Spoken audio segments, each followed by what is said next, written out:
नमस्कार, मी दिव्या. तरुण भारत संवादच्या आजच्या बातमीपत्रात आपलं सर्वांचं स्वागत.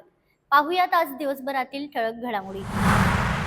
महाराष्ट्राच्या पहिल्या महिला उपमुख्यमंत्री म्हणून सुनेत्रा अजित पवार यांनी आज 10 फेब्रुवारी 2026 रोजी मंत्रालयात अधिकृतपणे आपला पदभार स्वीकारला.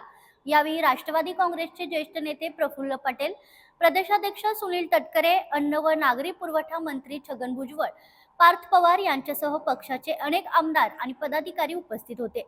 राष्ट्रवादी काँग्रेसचे अध्यक्ष व उपमुख्यमंत्री अजित पवार यांच्या विमान अपघातात झालेल्या निधनानंतर रिक्त झालेल्या उपमुख्यमंत्री पदाची जबाबदारी त्यांच्या पत्नी सुनेत्रा पवार यांच्यावर सोपवण्यात आली. महाराष्ट्राला पहिल्या महिला उपमुख्यमंत्री मिळाल्याने आजचा दिवस राज्याच्या राजकारणात ऐतिहासिक आणि भावुक ठरलाय.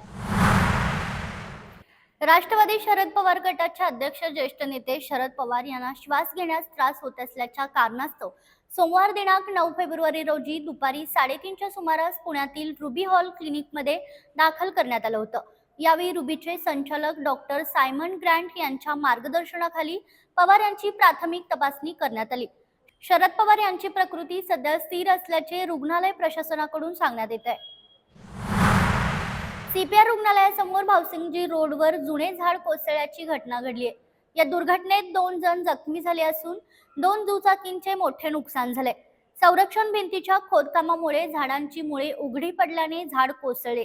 झाड खंडपीठाच्या कंपाऊंडवर पडल्यामुळे परिसरातील काही संरक्षक कंपाऊंडचे नुकसान झाले. या घटनेनंतर परिसरात खळबळ उडाली.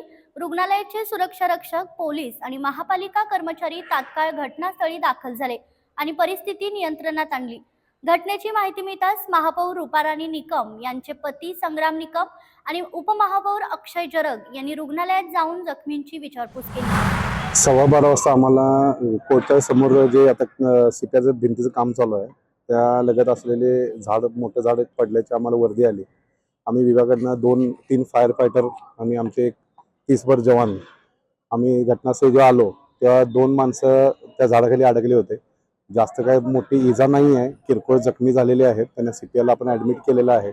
एक त्यामध्ये होमगार्डचे कर्मचारी आहेत आणि त्यांच्या 2 गाड्या पण त्या खालीमध्ये अडकल्या होत्या.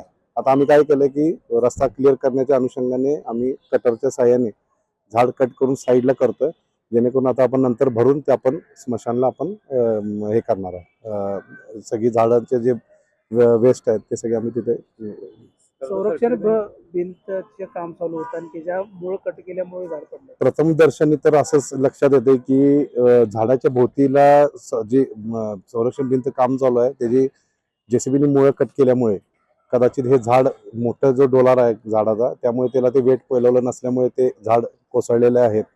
असे 2-3 झाडं आम्हाला निदर्शनात आलेले. तसं आम्ही गार्डन विभागाला कळवून आणि मान्य प्रशासक महोदयांनी पण त्यांना इन्स्ट्रक्शन्स दिलेले आहेत की आपण आता त्या झाडा संदर्भात त्यांनी मीटिंग घेऊन ते काढून घेतील. हो, कंपाऊंडचं पण नुकसान झालं कारण का खूप मोठं झाड होतं. हे डायरेक्ट ह्या साईडवरून नेक्स्ट पुढच्या साईडला पडलेलं असल्यामुळे त्यांचं कंपाऊंडचं जाळी आणि ते दगड पण हल्लेले आहेत. त्याचं पण बऱ्यापैकी नुकसान झालेलं आहे आणि हे सगळं आता PWD मार्फत त्याच्यामार्फत ते करून घेऊ. सिरसंगी येथे हत्तीकडून नुकसानीचे सत्र सुरूच आहे. यामध्ये केळी, ऊस पिकाचे मोठ्या प्रमाणात नुकसान होत आहे. शेतामधील पाण्याची पाईपलाईनचेही नुकसान हत्तीने केलं आहे. यामध्ये तुकाराम मातवणकर यांच्या शेतातील केळी, पपई झाडांचे नुकसान केलंय, तर संतराम पाटील, नितेश देसाई यांच्या शेततळ्यातून जोडलेल्या पाईपलाईनचीही नासधूस केली आहे. वन विभागाने तातडीने पंचनामे करून शेतकऱ्यांना नुकसान भरपाई मिळवून द्यावी अशी मागणी शेतकऱ्यांमधून व्यक्त होतीये. 12वीच्या परीक्षेला आजपासून सुरुवात झाली. राज्य माध्यमिक व उच्च माध्यमिक शिक्षण मंडळाच्या वतीने ही परीक्षा घेतली जाते. परीक्षेच्या आजच्या पहिल्याच दिवशी इंग्रजी विषयाचा पेपर झाला. कोल्हापूर विभागात 1,16,000 विद्यार्थी परीक्षा देत आहेत. तरुण भारतचे प्रतिनिधी साजिद पिरजादे यांनी घेतलेला हा आढावा.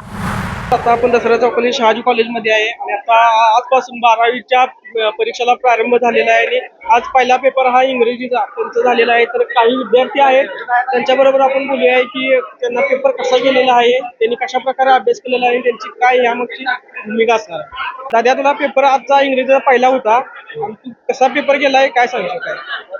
पेपर तर आता खूप जरा डिफिकल्ट होता आणि अभ्यास काय झालेला पूर्ण, तरी पण जरा डिफिकल्ट गेला.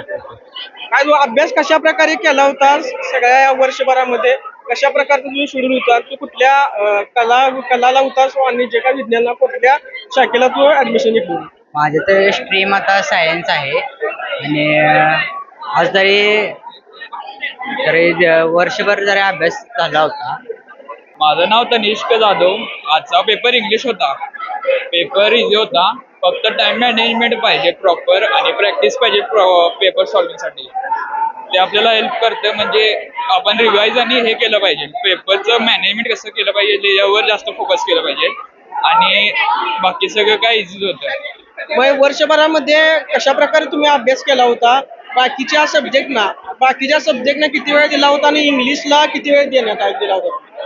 सगळ्यांना प्रॉपर वेळ दिला होता. इंग्लिशला फक्त ग्रामर, नॉवेल आणि जे काही टॉपिक्स होते रायटिंग स्किलचे त्याच्यावर फोकस केलं आणि जे मॅनेजमेंट जे टायमिंगचं लागते ते केलं. शाहूवाडी तालुक्यात 12वीच्या परीक्षेला सुरुवात झाली असून सर्व परीक्षा केंद्रावर कडक खबरदारी घेण्यात आली. मलकापूर येथील ग रा वारंगे महाविद्यालयात 945 विद्यार्थी परीक्षा देत आहेत. ग रा वारंगे कॉलेज, गर्ल्स हायस्कूल आणि प्रा डॉक्टर ND पाटील महाविद्यालय येथे परीक्षा केंद्रे आहेत. शिक्षण विभागाच्या वतीने ड्रोनद्वारे चित्रीकरणासह विशेष दक्षता घेण्यात आली आहे. कोल्हापूर येथील पंचगंगा स्मशानभूमीच्या रक्षा विसर्जन घाटाकडे जाणाऱ्या रस्त्यालगत असलेल्या परिसरात दररोज सायंकाळी 7 ते रात्री 10 या वेळेत दारू पार्ट्या, गांजा सेवन तसेच भांडणे मारामारीचे प्रकार वाढलेत.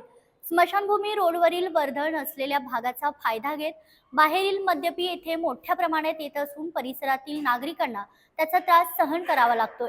या घाटावर सकाळी रक्षा विसर्जनासाठी येणाऱ्या नागरिकांना दारूच्या बाटल्या, सिगारेटची पाकिटे व अस्वच्छता पाहायला मिळत असून त्यामुळे कोल्हापूरमधील नगरवासियांना नाहक त्रास सहन करावा लागतोय.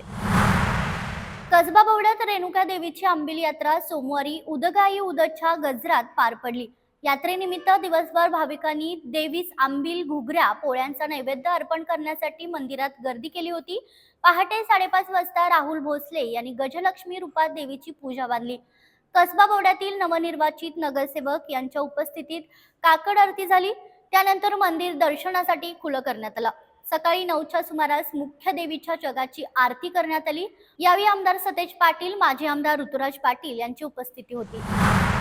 तर या होत्या आजच्या ठळक घडामोडी. अधिक सविस्तर विश्लेषण, स्थानिक राजकारण आणि जिल्हाभरातील महत्त्वाच्या बातम्यांसाठी आजच तरुण भारत संवाद पेपर खरेदी करा आणि रोज न चुकता वाचा.